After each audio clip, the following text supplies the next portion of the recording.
சொன்னல அசம்பிளியோட live telecast வேற லெவல்ல இருக்குன்னு.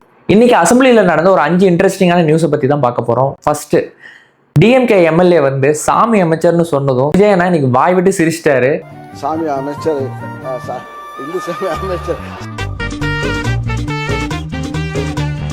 கவுண்டர் ஸ்பீச்சா அமைச்சர் ரமேஷ் வந்து அந்த டெக்னிக்கை உங்ககிட்ட இருந்து தான் 10 நிமிஷத்துக்கு முன்னாடி கத்துக்கிட்டேன்னு சொன்னதா இருக்கட்டும். அமைச்சர் மரியம் வில்சனோட நான் ஒரு பேஸ்கெட் பால் பிளேயர், எனக்கு அஃபென்ஸும் ஆட தெரியும் டிஃபென்ஸும் ஆட தெரியும், கத்துனீங்கன்னா நானும் கத்துவேன் அப்படின்னு சொன்ன ஸ்டேட்மெண்டா இருக்கட்டும். பேஸ்கெட் பால் பிளேயர் ஆக்சுவலா ஒரு அஃபென்ஸும் ஆடுவேன் டிஃபென்ஸும் ஆடுவேன். இப்போ நீங்க கத்துனீங்கன்னா நானும் கத்துவேன். அமைச்சர் 1 இயர்ஸ்க்கு பின்னாடி ஒரு எம்எல்ஏ கிராம மக்கள் அறியாமையினால காட்டுக்குள்ள போறாங்கன்னு சொன்னதும் ஒரு விழுந்து விழுந்து சிரிச்சதா இருக்கட்டும். கிராம மக்கள் வந்து அறியாமையில வந்து காட்டுக்குள்ள போறாங்க, அவங்க என்ஜாய்மெண்ட்டுக்காக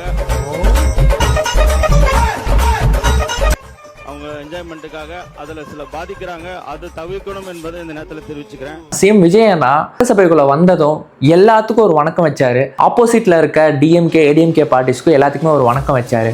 அதுல நம்ம எடப்பாடி எந்திரிச்சு அவங்களுக்கு ரிப்ளையா ஒரு வணக்கம் வச்சது எனக்கு ரொம்ப ஃபேவரட்டா இருந்துச்சு. இன்னைக்கு